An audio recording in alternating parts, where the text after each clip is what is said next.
Shalom, shalom, family. Hope all is well with you today. What a beautiful day it is again to be with you. All praises belong to the Most High Abba Yah.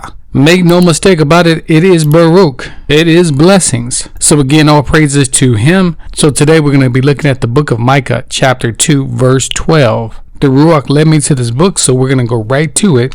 Before we go there, I want to say that it is obvious that the Most High is taking us to another level. Yasharel has broken a threshold. We have went into a new space. The Most High has given us new revelation, new understanding of who we are. Why? Because as prophecy is fulfilled more in the world that we live in, more on the earth, the people of the book are being brought out to the forefront. But in that, our understanding and our remembrance is coming back to us. We are being downloaded into. We are definitely going level up. Now watch this. We have not even grazed the surface. So seek the Most High's face in that, and you will be surprised in what you find. So we know that Micah is a prophet who lived from the year of 640 BC to 670 BC. He had much to say about the children of Yasharel and the injustices that had been done and has up to this time been done. Again, the covenant that we have with the Most High, it is everlasting. It is perpetual. We do need to understand that and remember that. Again, Micah is a prophet. He's a prophet of the Most High. So as the prophet is speaking, it is not coming from man, but it's coming from the Most High Abba Yah. For some people that might be challenging, but for the children of Yasharel, that's not a problem at all. It is a way of life. And the Most High is bringing us back to that. No more are we arguing with other nations, debating with people. This is a new time. This is a new level of where we are at, bringing us back to where our ancestors were before the scattering. This is where we're at now. So prophecy is to be expected, and with Micah, we see that very clearly. As Yasharel, our thinking has always been outside of the box. Why? Because our Most High, Abba Yah, he is outside of the box. He is outside of time. Remember, he gave us the sun, the moon, the stars, the signs in the heavens for us to know the seasons, the days, the times. Not for him. He gave that for us. He operates outside of that. And as we examine the prophets, we see that the Most High is speaking through them. So he could be speaking about that direct, very time, giving you a direct time, a certain amount of weeks or days. Or he could be speaking thousands of years, hundreds of years in the future, which we know is obvious as we examine the scriptures. The Most High is speaking and referencing, of course, who? The children of Yasharel. That's who he's speaking about, and that's who he's speaking to in this context, and really through the mass majority of the scripture. So let's see what Abba Yah has to say through his prophet Micah. Okay, so let's look at Micah chapter 2, verse 12. It reads, I will surely assemble all of Jacob, all of you. I will surely gather the remnant of Yasharel. I will put them together as sheep of Bozrah, as the flock in the midst of their fold. And they shall make a great noise by reason of the multitude of men. The breaker is come up before them. They have broken up, and have passed through the gates, and are gone out by it. And their king shall pass before them, and Yah on the head of them. Okay, so during the days of Micah, the northern tribe, the northern kingdom of Yasharel, Israel, has been taken captive by who? By the kingdom of Assyria. This was the first scattering of the children of Yasharel to the four corners of the earth. But the southern kingdom of Judah is still in place, and this is where Micah is prophesying from. Micah is from the tribe of Judah. In chapter 1, verse 1 tells us he's a Morashathite. But in chapter 12, he is speaking to Yasharel, Jacob as a whole. He's speaking about the captivity and the scattering of the northern kingdom, but he's also speaking to the southern kingdom as well, letting them know, guess what? The same thing is going to happen with you. And why does this happen to Yasharel? We know that it is because of the disobedience and the breaking of the covenant, but we'll get into that in a minute. It reads, I will surely assemble all of Jacob, all of you, and surely gather the remnant of Yasharel. So right there we find a guarantee from the Most High Abba Yah, a yea if you were. Now understand, when the Assyrians came in, they took Yasharel captive, and Yasharel was scattered to the four corners of the earth, and they have not returned as written here. He said that he would assemble all of Jacob and will surely gather the remnant of Yasharel. That is absolutely a guarantee right there. And make no doubt about that. If there's anything to be ensured about, confident about, this is one of them. But then he goes on and says, I will put them together as the sheep of Bozrah. Now it is interesting that he will use the terminology, the sheep of Bozrah. Put them together as the sheep of Bozrah. What does that mean? What is Bozrah and or who is Bozrah? The prophet Jeremiah prophesied about Bozrah. In the 49th chapter, the 13th verse, it reads, I have sworn by myself, says Yah, that Bozrah shall become a desolation, a reproach, a waste, and a curse, and all the cities thereof shall become perpetual waste. So who is Bozrah? What is Bozrah?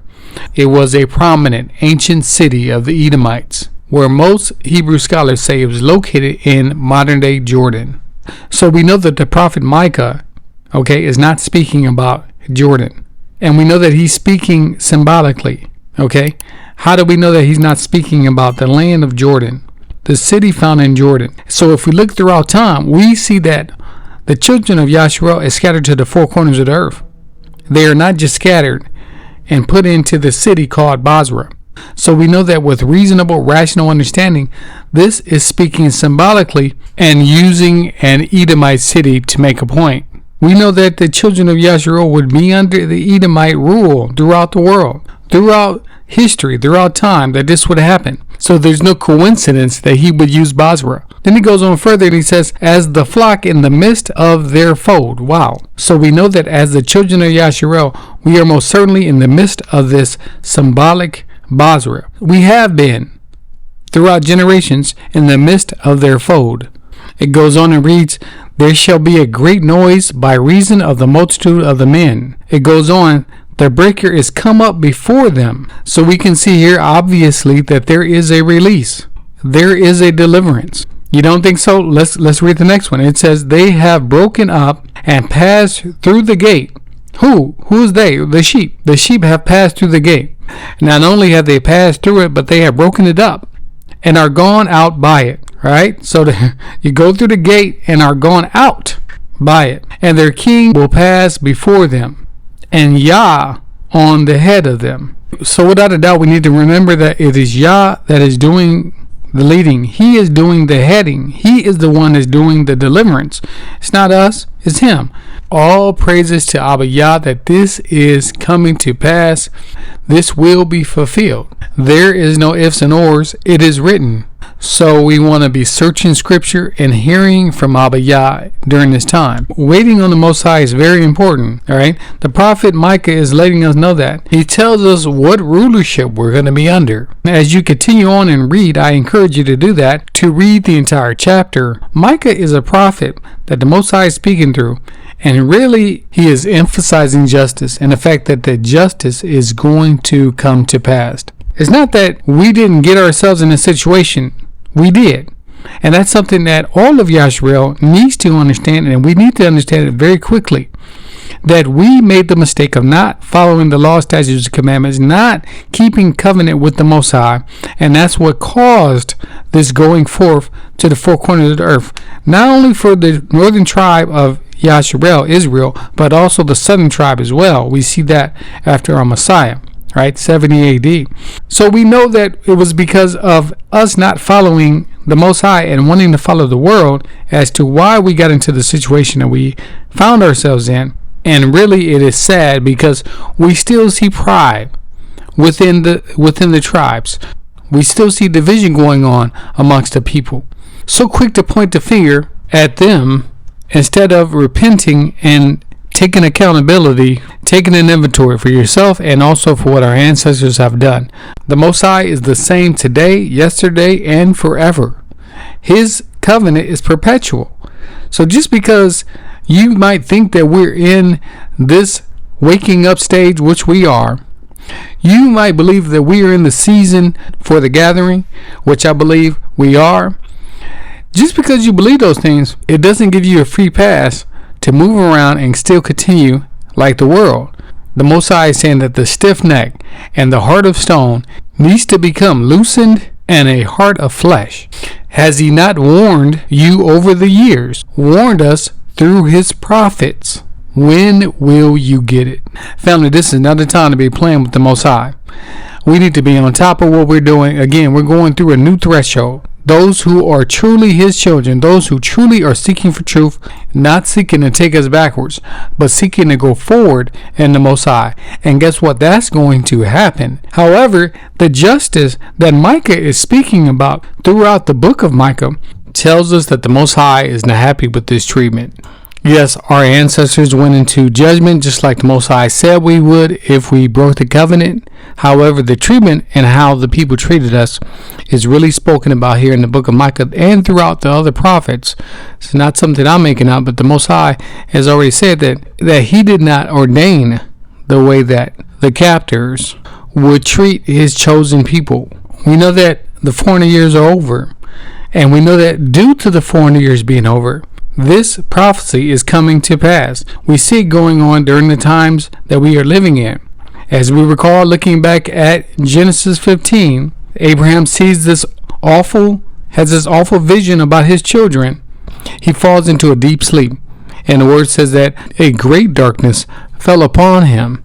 The Most High Abba Yah explains this darkness to Abraham, telling him that your children are going to be enslaved and afflicted in a land that is not theirs for 400 years. Now, we do not see any time in history other than this last 400 years that has transpired, made evident in the prophecies that have been fulfilled. And for the non-believers, the science has definitely put the cherry on the top. That time is now.